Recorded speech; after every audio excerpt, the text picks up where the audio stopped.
Olá, boa noite. Começa agora o Jornal da Justiça desta terça-feira, 8 de junho. O Supremo julga na próxima quinta-feira ações que pedem a suspensão da Copa América no Brasil por causa da pandemia. Sessão virtual extraordinária foi convocada pelo presidente do STF a pedido da relatora dos pedidos, ministra Carmen Lúcia. Esse é um dos destaques da edição de hoje. Você confere também. Ministro Alexandre de Moraes determina que a Procuradoria-Geral da República esclareça o alcance de pedido de arquivamento do inquérito dos atos antidemocráticos. Tribunal Superior do Trabalho condena os Correios a indenizar um carteiro assaltado 18 vezes durante o expediente. Superior Tribunal de Justiça decide que caso de tráfico por via postal deve ser julgado no juízo do local de destino da droga.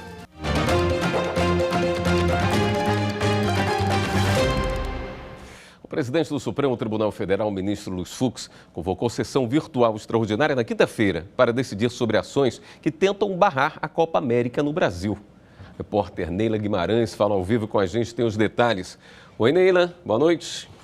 Oi, William, boa noite a todos. A sessão virtual foi convocada pelo presidente do STF, ministro Luiz Fux, a pedido da ministra Carmen Lúcia, que justificou excepcional urgência e relevância na análise do caso, visto que a Copa América está marcada para agora, dia 13 de junho. A ministra é relatora de 2 pedidos de suspensão da Copa América no Brasil, um do PSDB e o outro pedido do SP e da Confederação dos Metalúrgicos do Brasil. Eles argumentam que a realização do evento pode aumentar a disseminação e também o número de mortes pela Covid-19 no país. A decisão terá início na quinta-feira no plenário e sai até a meia-noite de sexta-feira. William. Obrigado, Neila. O ministro Alexandre de Moraes determinou que a Procuradoria-Geral da República preste esclarecimentos ao Supremo antes dele decidir sobre o pedido de arquivamento das investigações contra parlamentares em inquérito dos atos antidemocráticos. Relator das investigações que apuram o financiamento e a organização de manifestações antidemocráticas no país, o ministro Alexandre de Moraes afirma que é necessário que a Procuradoria-Geral da República esclareça de maneira direta e específica quais medidas restritivas de direito pretende que sejam levantadas, uma vez que o órgão ministerial sugere a manutenção de diversas investigações nas justiças federal e estadual.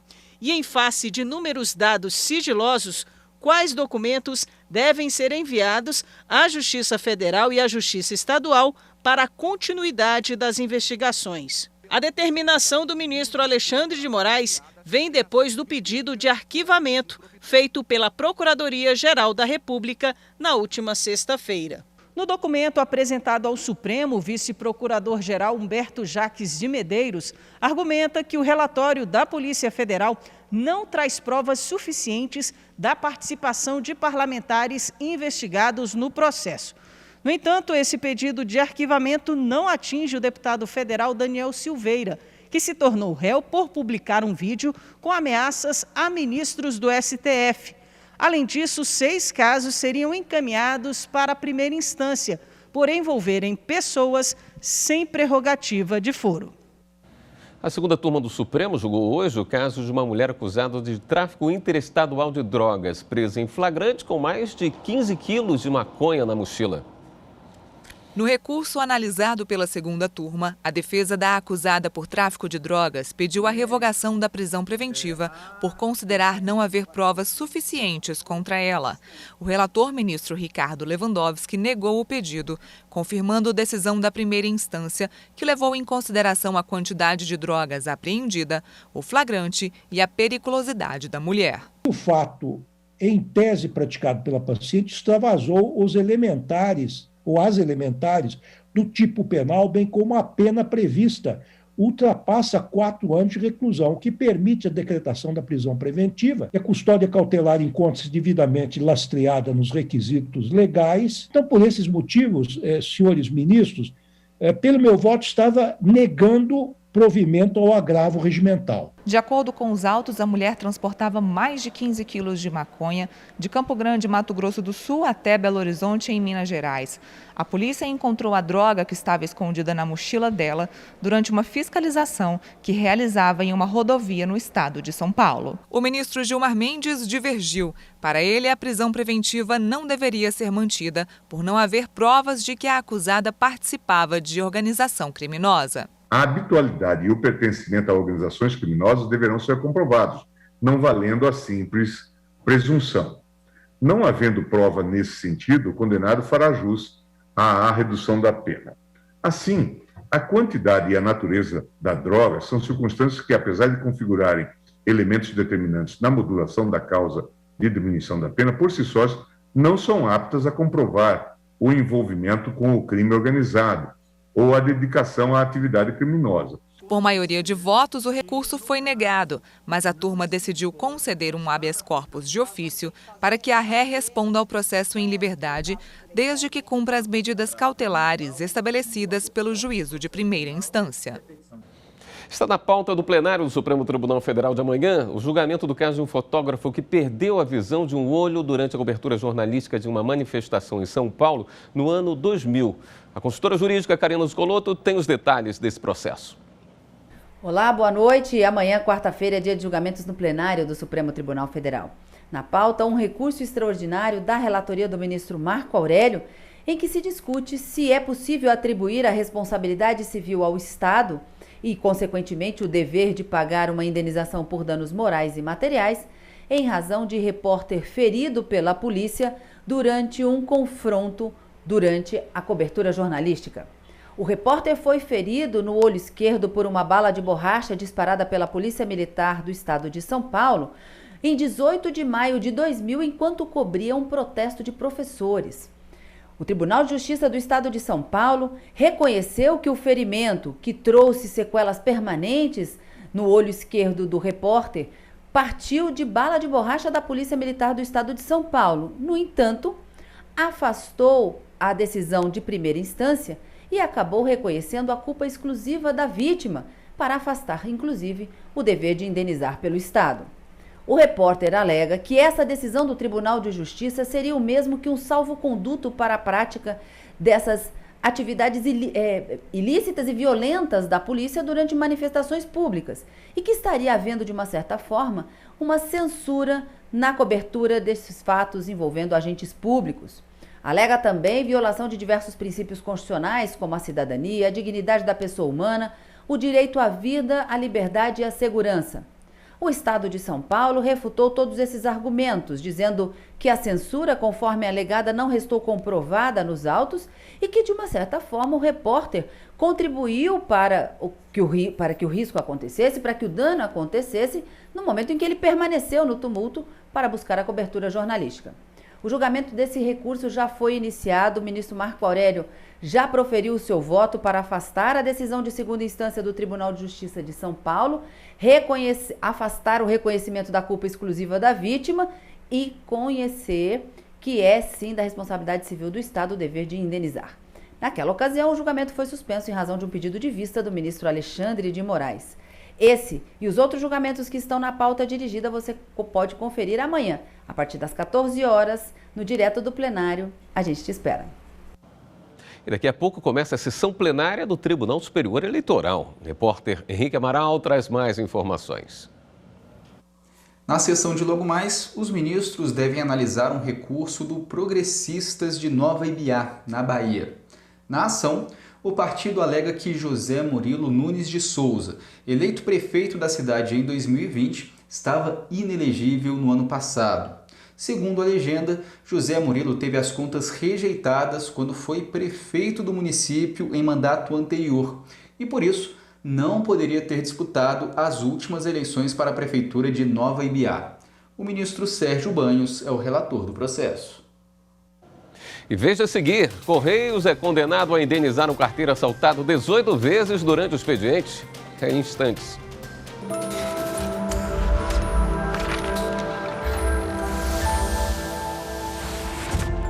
A atual Constituição, com seu vigor de justiça e soberania, estabeleceu o legislador intrínsecas limitações ao poder tributário, o que se subsume à própria garantia de direitos individuais do contribuinte, cuidando das vedações que o legislador infraconstitucional há de reverenciar.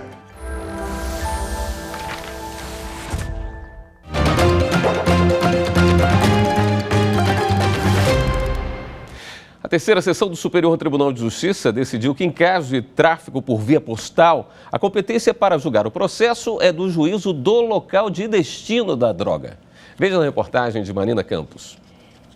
Os ministros da terceira sessão do STJ estabeleceram que, no caso de remessa de drogas ao Brasil por via postal, com conhecimento do endereço designado para entrega, a competência para processamento e julgamento deve ser fixada no juízo do local de destino. Com essa decisão, os ministros flexibilizaram o entendimento da súmula 528 do STJ, segundo a qual, havendo remessa de drogas por via postal, o processo por crime de tráfico internacional cabe ao juiz federal do local onde ocorre a apreensão. No caso analisado, a apreensão de êxtase foi no Centro Internacional dos Correios, em Pinhais, no Paraná.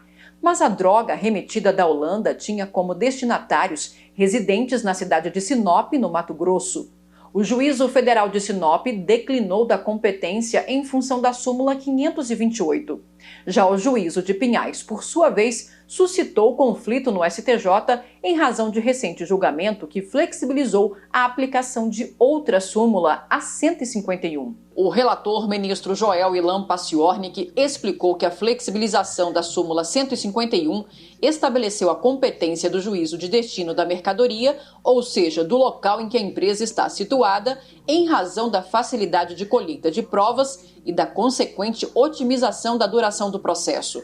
Já sobre a flexibilização da súmula 528, o ministro do STJ ressaltou que a fixação da competência no local de destino da droga, quando houver postagem do exterior para o Brasil com conhecimento do endereço designado para entrega, proporcionará a eficiência da colheita de provas relativamente à autoria e, consequentemente, também viabilizará o exercício da defesa de forma mais ampla.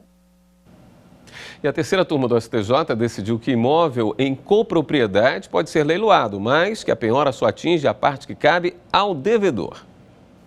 O entendimento foi estabelecido pelos ministros da terceira turma ao reformar acórdão do Tribunal de Justiça do Distrito Federal e dos Territórios, que indeferiu o pedido de leilão judicial de imóvel indivisível. No caso, a penhora recaiu sobre a metade do bem correspondente à cota-parte do devedor. A relatora do caso no Superior Tribunal de Justiça, a ministra Nancy Andrighi, destacou que, nos termos do artigo 843 do Código de Processo Civil de 2015, é admitida a alienação integral de bem indivisível em qualquer hipótese de propriedade em comum, resguardando-se ao proprietário alheio à execução da dívida o equivalente em dinheiro de sua cota na propriedade. Além disso, a relatora também destacou que o Código garante ao coproprietário não devedor o direito de preferência na arrematação, mas se preferir receber a quantia referente à cota-parte dele, ele conserva o direito de receber no valor da avaliação do imóvel e não mais conforme o preço obtido na alienação judicial, como ocorria no CPC de 1973.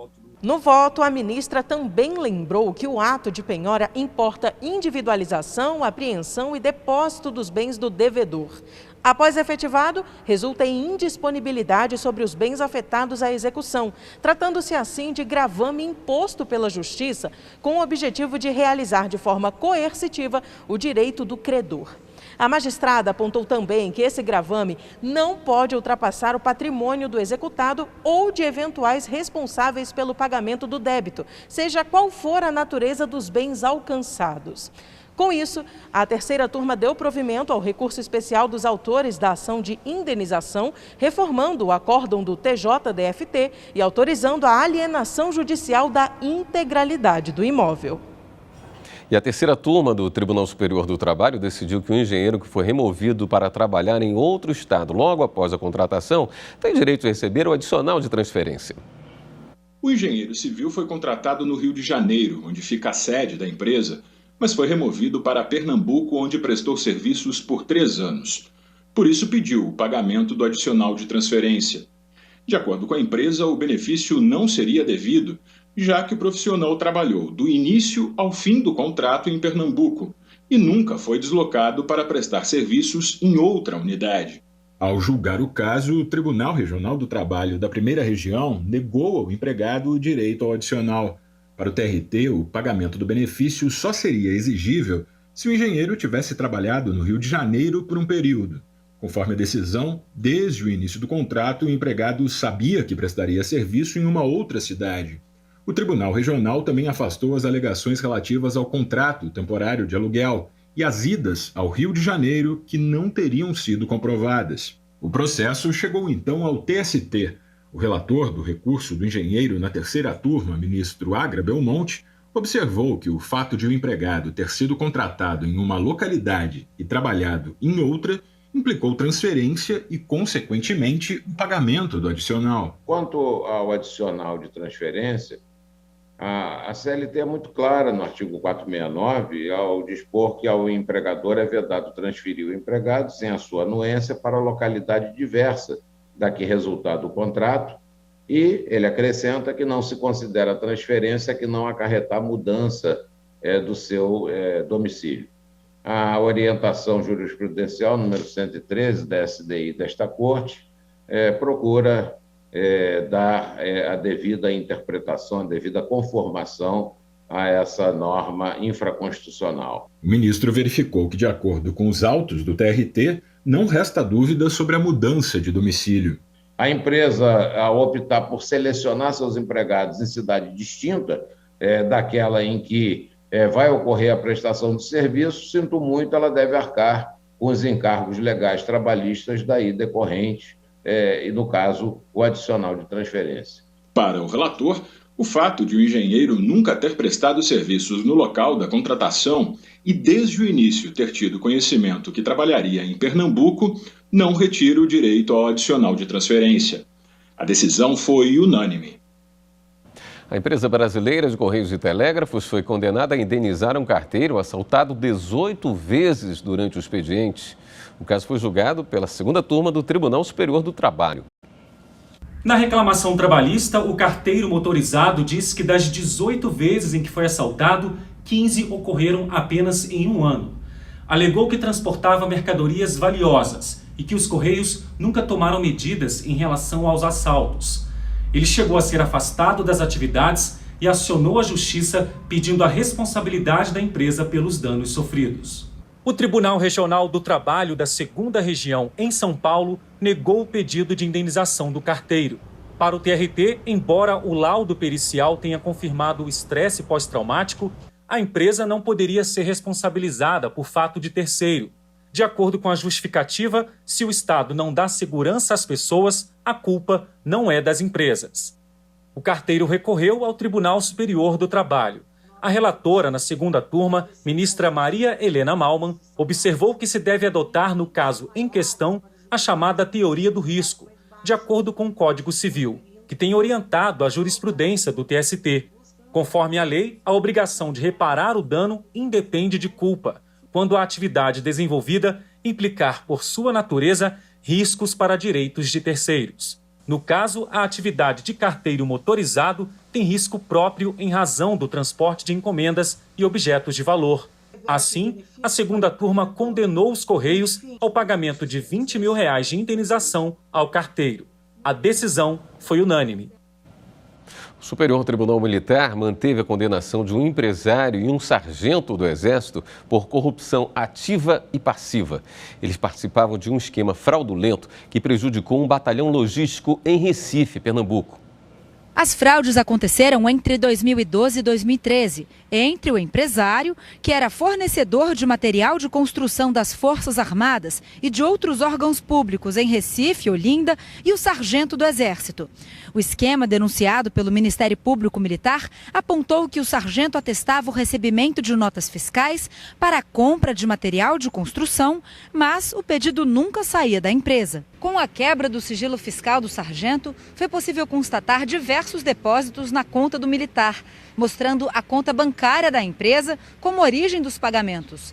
Para a denúncia, o crime só aconteceu porque contou com a participação consciente do empresário, que negociava valores diretamente com o militar sobre a compra de materiais diversos, em troca da assinatura do sargento. Valor esse que seria quitado pelo batalhão do Exército. A primeira instância condenou o sargento a 3 anos e 4 meses de reclusão, conforme prevê o artigo 308 do Código Penal Militar, por 9 vezes. Já o civil foi condenado a pena de 1 ano e 8 meses de reclusão, pelo crime previsto no artigo 309 de corrupção ativa, por 9 vezes também. Eles recorreram e o caso foi parar no Superior Tribunal Militar. O relator, ministro Lúcio Mário de Barros Góes, negou o provimento a ambos. Ele entendeu que a participação dos acusados estava devidamente comprovada. Destacou ainda que o réu militar, por ser chefe do pelotão de obras do batalhão, deveria zelar pelo recebimento dos materiais e evitar qualquer conduta ilegal de sua responsabilidade. A condenação de primeira instância foi mantida pelo relator e pelos demais ministros do STM. No próximo bloco, na reportagem especial de hoje sobre o meio ambiente, as decisões do Supremo Tribunal Federal que restabeleceram resoluções do CONAMA, Conselho Nacional do Meio Ambiente. Voltamos já.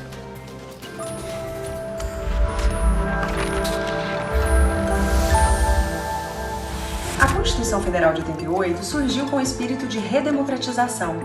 Ao lado dos direitos fundamentais, o Constituinte deu especial atenção à estruturação da administração pública e suas atividades. Definir contornos íntegros para a atuação da administração pública é projeto institucional ininterrupto, e a Constituição Federal Brasileira é um forte pilar nesse importante propósito. Seus 32 anos merecem ser celebrados.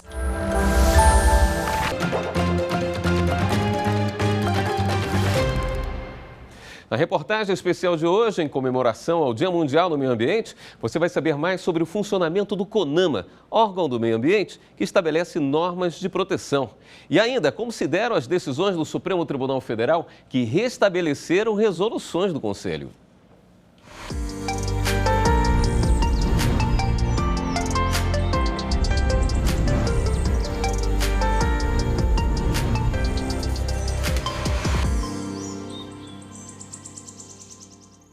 O CONAMA, Conselho Nacional do Meio Ambiente, é o principal órgão consultivo do Ministério do Meio Ambiente para determinar os critérios de licenciamento ambiental e normas de controle e preservação, como determina a Constituição Federal, na defesa de um meio ambiente equilibrado.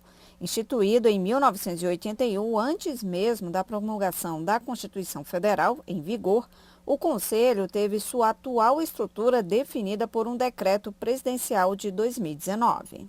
O artigo 225 da Constituição é muito claro quando ele estabelece que é dever do Estado e de todos, né, a proteção e a preservação do meio ambiente e a sustentabilidade dele.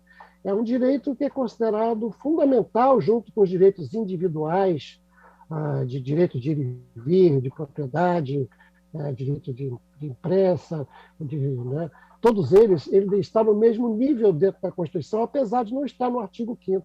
Todas as decisões que saem do CONAMA têm força de lei. No ano passado, o Conselho publicou a Resolução 500, que revogou 3 normas do próprio órgão. Uma delas, que estava em vigor desde 2001, tratava sobre empreendimentos de irrigação, regulando o licenciamento para o uso mais sustentável da água e energia. As outras, de 2002, dispunham sobre a delimitação de áreas de preservação permanentes e da faixa mínima de distância ao redor de manguezais e restingas. Entidades que lidam com o tema da proteção ambiental avaliam que houve um retrocesso com as revogações. O que tem acontecido, né, e o que é importante, e o Brasil tem uma estrutura política ambiental que, no contexto global, ela tem os seus pontos fortes, né? O que eu acho que a gente precisa fazer é garantir que essas políticas ambientais que já foram implementadas não passem por um retrocesso, né? Então, a gente precisa avançar na pauta ambiental, uma coisa que tem sido dificultada, né, em função de demandas conflitantes aí nos últimos anos. 3 partidos políticos questionaram no Supremo Tribunal Federal a Resolução 500 do CONAMA. A relatora, ministra Rosa Weber, suspendeu as revogações por meio de liminar, que depois foi confirmada por unanimidade pelo plenário da Corte. A ministra entendeu que as mudanças nas normas antigas descumprem leis ambientais como o Código Florestal e tratados internacionais assumidos pelo Brasil e principalmente a Constituição Federal. Além disso, segundo a ministra, é dever do Estado manter política pública eficiente da defesa e preservação do meio ambiente. A ministra, ela deu sequência exatamente a esse entendimento, que não pode haver regressão nos direitos. Eles não podem ser desconstituídos simplesmente. Eles têm que ser voltados a ser. Eles podem até ser discutidos amplamente, por exemplo, é possível que a gente desfaça parâmetros, é possível que a gente estabeleça outros níveis de resolução. Esta edição do Jornal da Justiça fica por aqui. A seguir, você fica com a sessão do Tribunal Superior Eleitoral. Uma boa noite. Até amanhã.